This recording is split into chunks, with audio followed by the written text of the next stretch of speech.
Достым, видео бастамастан бұрын сен арнаға жазып, лайк басып, колокольчикті басып кетсең, саған міндетті түрде легендарный баяттың біреуі түсетін болады.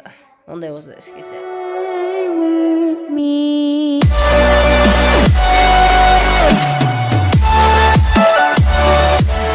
Достар, сіздермен бірге қайдақ баласы. Достар, бүгін біз Brawl Stars'tan топ 5 нашар ютуберлерді айтпастан бұрын достар, мен сіздерге обновление болды ғой. Неге Brawl Stars'қа мен сұрамай жүрдім, яғни 3-4 күн ба түсірмегеніме видеоны 3-4 күннен бір қол тимей кетті. Обновлениелер не өзгергенін өздерің жақсы білесіздер. Жаңа событие қосылды, мінекей. Жаңа событие қосылды. Одан кейін El Primo'ның скинін әдемі ұзын шығар. Анимациясын скинін, сосын Риконың анимациясын өзгерткен. Потом бізде кім? Жаңадан Сэнди деген баятыс қосқан. Мысалы, мен сіздерге испытать көрейін. Бұл Сэндидің маған несі ұнады. Супер атакасы ше. Ультасын толтырамыз қазір, бірінші ультасын толтырайық. Ол маған қатты ұнады. Қазір мына жаққа барып жүрсек. Аңғарыз достар. Яқа бір өтістеймін. Потом яқа бір өтістеймін. Рахат достар, рахат. Потом яқа тағы достар. Қаразы төртеу көріңіздер, төртеу. Қайта көріңіздер.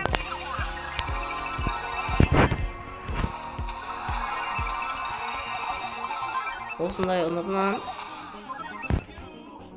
Таста жер. Айран достар.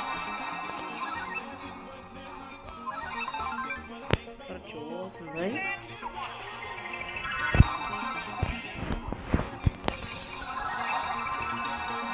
Короче, осындай достар.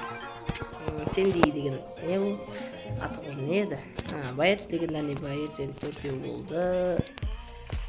Ал ондай болса біз өзіміздің нашар ютуберлерімізді көрсету кеттік. Ал ондай болса 5-ші орынға кеттік.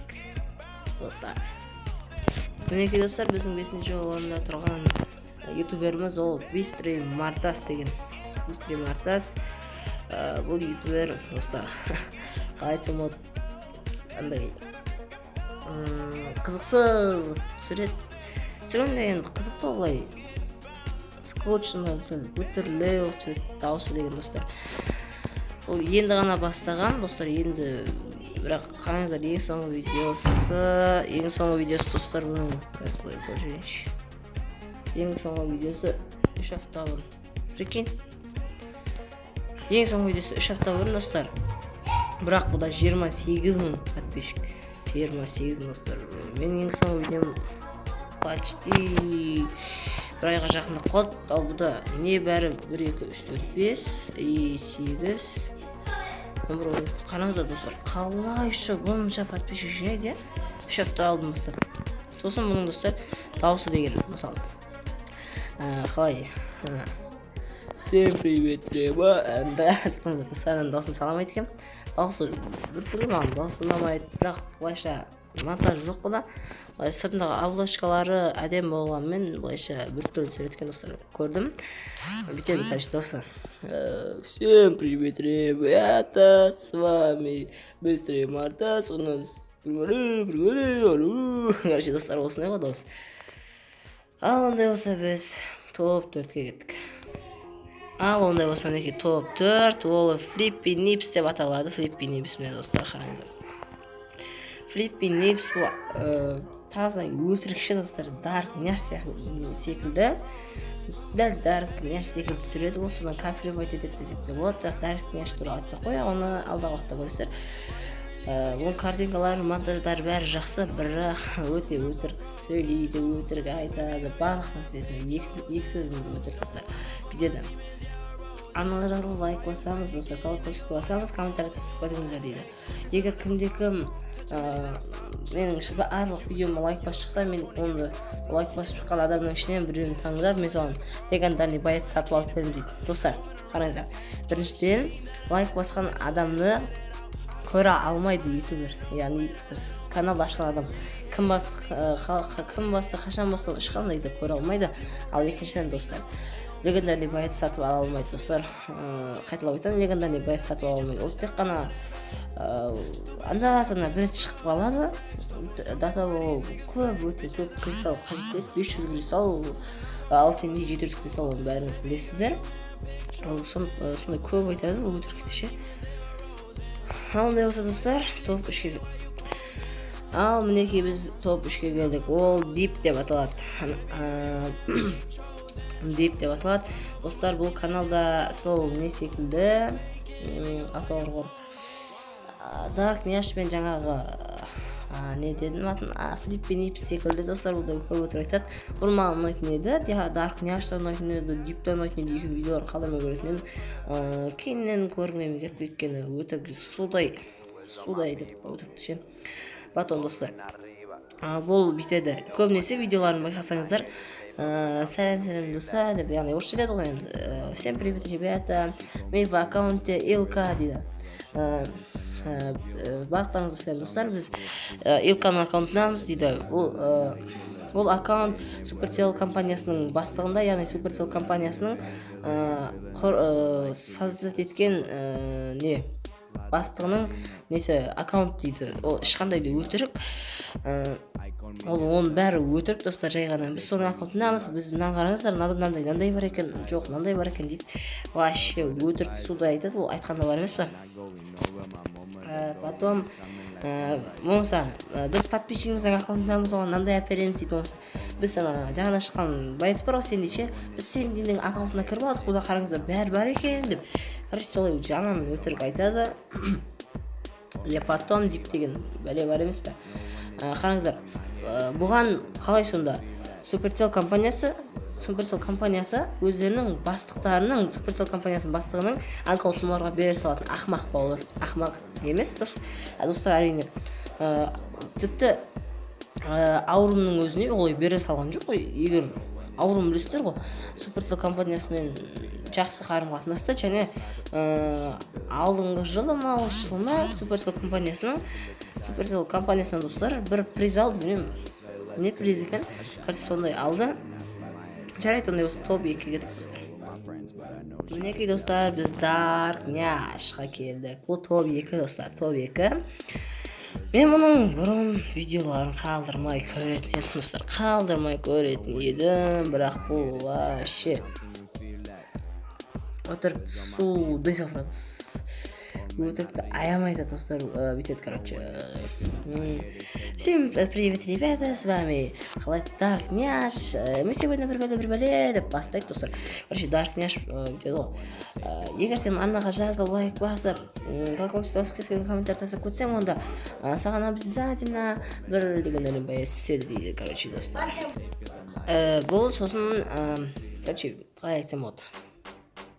Ана айттым, анаға жазыңыздар, ана-мынау дейді, сосын бізде конкурс болып жатыр. Егер сіздер менің арнама жазылып кетсеңіздер, біз 600 мыңға жеткен кезде сіздердің араларыңыздан сол 600 мың подписчиктің арасынан біразын таңдап алып, мен сонарға легендарный боец сатып алып берем дейді. Ол өтірік, бағана айттым, мен легендарный боецті сатып алу мүмкін емес. Вообще де мүмкін емес, достар, білесіздер өздеріңізде.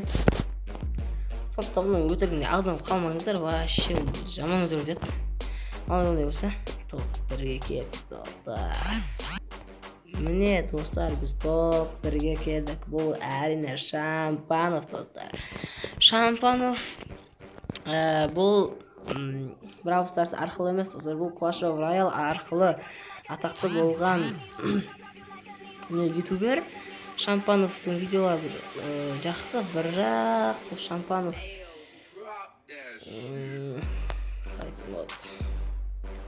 видеолары жақсы.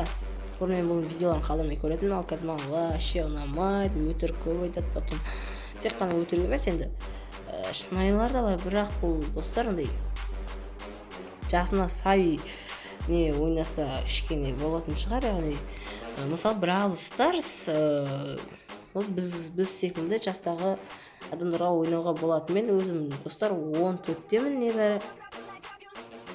Мен 14-темін.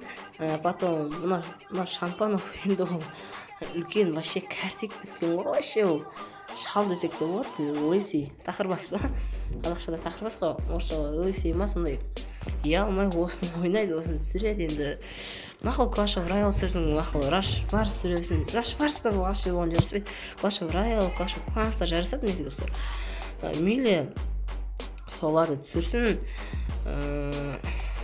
Енді бірақ достар. Бірақ Brawl Stars деген кішкене ұят. Сондықтан мен бұны топ 1-ге қойдым. Алындай болса видеоны аяқтаймыз достар. Достар, видео аяқталмастан бұрын қазақ баласы деген менің каналыма жазылып кетеміз. Каналыма жазылып, лайк басып, колокольчикті баспаймыз. Келесі менің басқа видеоларымды өткізіп алмас үшін достар, мінекей менде осынша видео жарты ғана көп емес. Сондықтан анаға жазылып достар, лайк басып, колокольчикті басып, кез келген комментарий қалдырып кетеміз достар. Достар, бағанаған бәрі ол тек қана менің өз ойым. Тек қана өз ойым. Енді сіздер сен мынаны бекер қостың, сен андайсың, енді өздеріңіз білесіздер. Енді жамандайсыздар ма, дизлайк қоясыздар ма, оның бәрі енді өздеріңіз шешіміңіз. Ал бірақ дәл қазіргі топ 5 нашар ютуберлер ол менің ойым достар, менің ойым. Алдағы уақытта тағы да топ 5 сіздерге, яғни топ 5 қазір неқпаған, тоқтап қалған болмаса тағы да топ 5 лучших керемет ютуберлердің екінші бөлім шығатын боламын. Ал ондай болса сау достар.